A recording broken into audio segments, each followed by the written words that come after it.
Well, welcome to Quick Wins for ADHD Moms. Hey, I'm Jess, and today we have a very special guest. Carol Siege is a certified professional coach and keynote speaker and a mother of four, and she supports parents of neurodiverse children as they navigate their family journeys.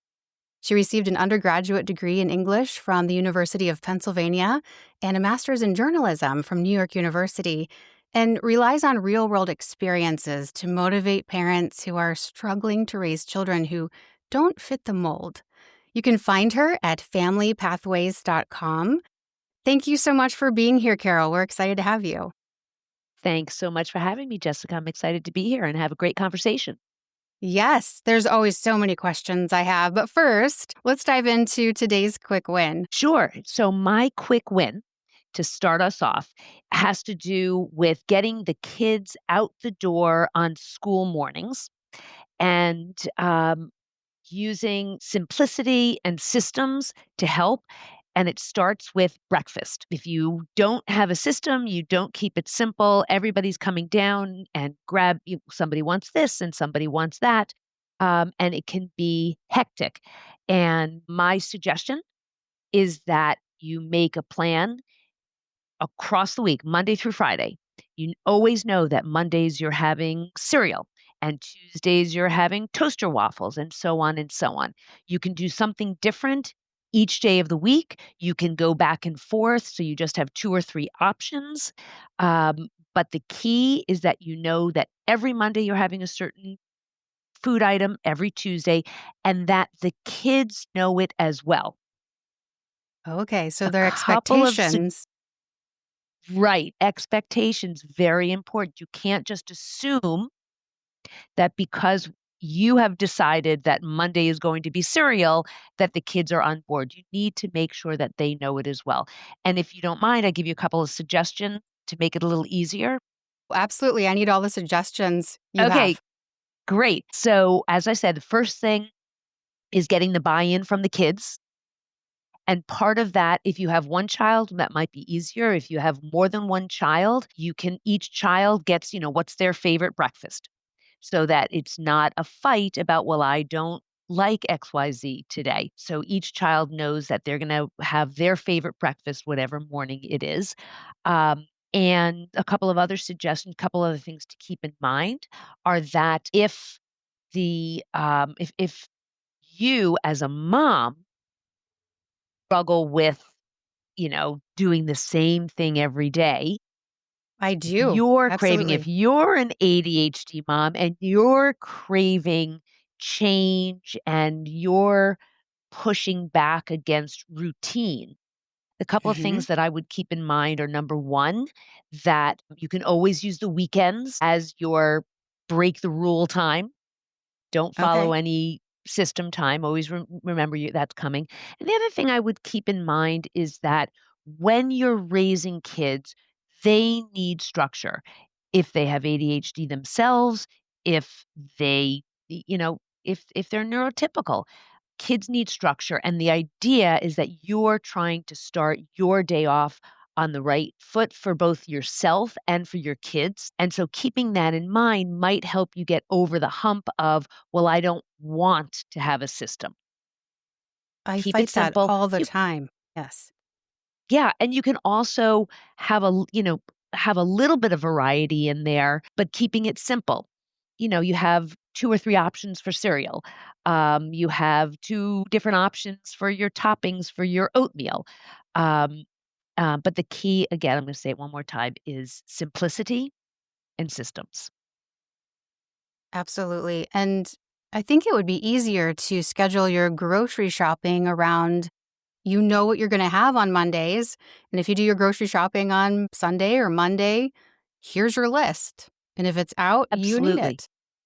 Absolutely. So important. You know what you need to have in the house. So when you go food shopping, up, I better pick up another jar of maple syrup. It helps all of these pieces. It keeps things um, in Running in smoothly. some kind of order. Yeah. Yeah. And it reduces the chaos. Yeah. Yes. Yeah. Well, I'd love to dive into just your personal story. You have four boys. And I love that you say they're a alphabet soup of The diagnoses. And alphabet so, soup of diagnoses. Yes, I do.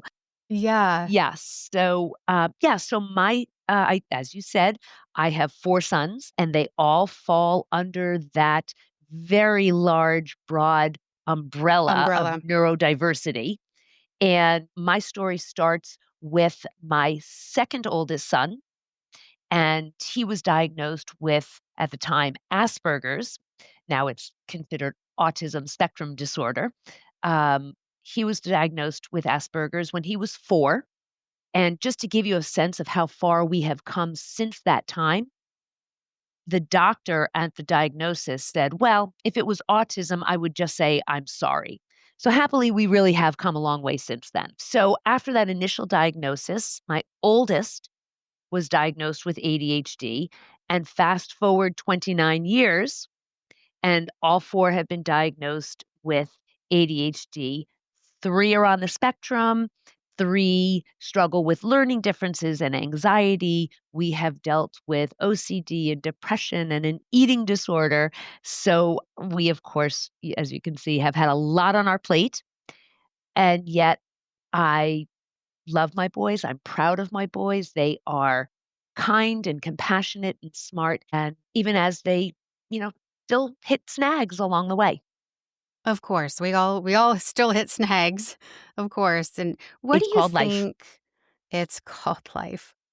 What do you think has been your kind of behind the scenes structure to be able to engage with that and to be able to not lose your mind and your kids have moved to different states? Like you have had a family structure that has held together through all of that. What can you attest that to? Yeah, I think that probably the biggest part, um, and I would say the most significant part of it is acceptance. Accepting who my boys are, recognizing that their diagnoses aren't their person.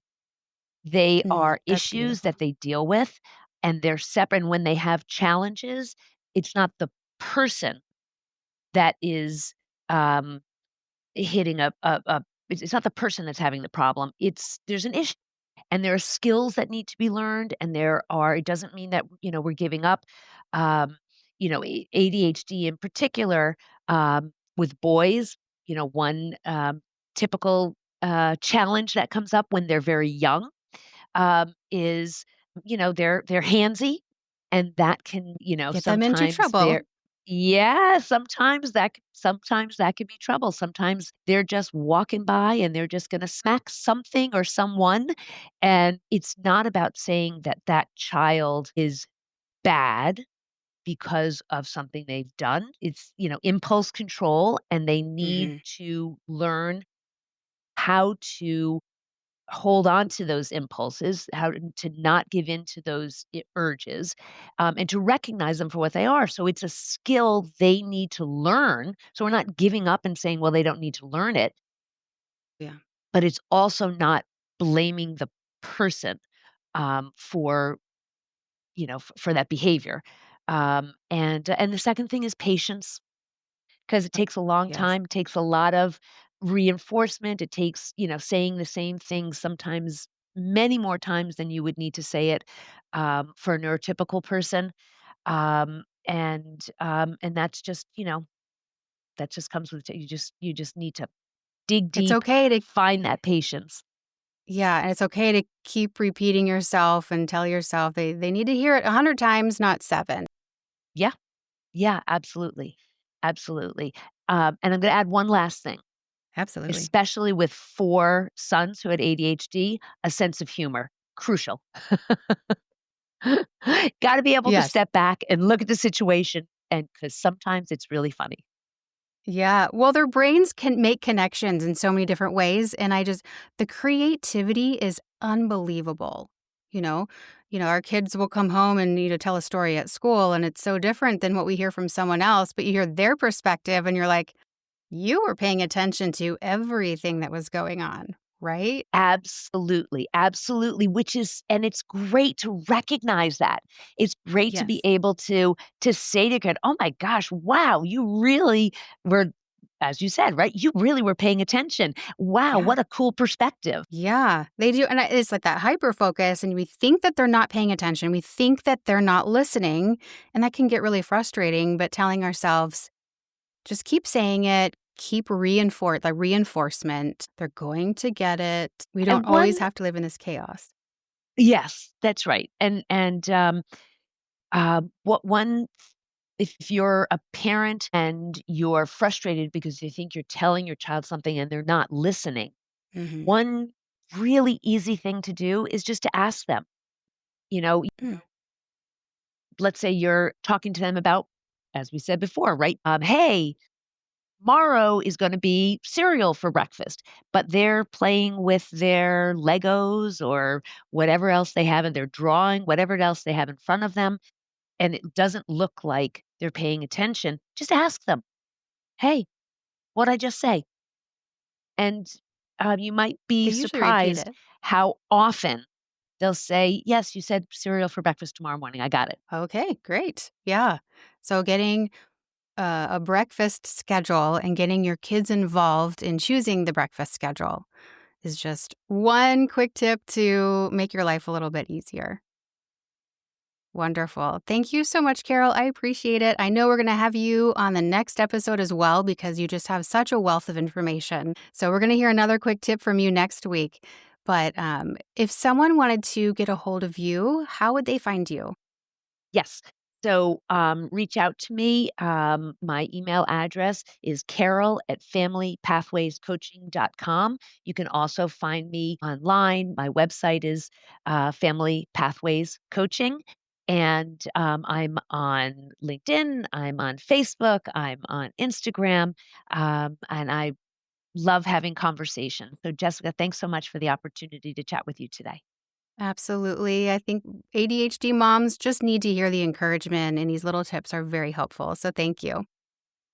Well, I really hope you enjoyed that episode or that interview with Carol. She has so much good information. We're going to have her on again to talk about some other great quick wins. But if you have a quick win or you're interested in being on the show and sharing your quick win, I would love to chat with you. You can reach me, Jessica, at theadhdmom.com. We've got a lot of resources that we're developing. You can check out the website for some downloadable content that you can use, some freebies, a whole sheet of quick wins, just a dopamine hits, lots of stuff that we're developing for you. Again, you can go to theadhdmom.com to find all of that. We'll have a wonderful week. We'll see you next time.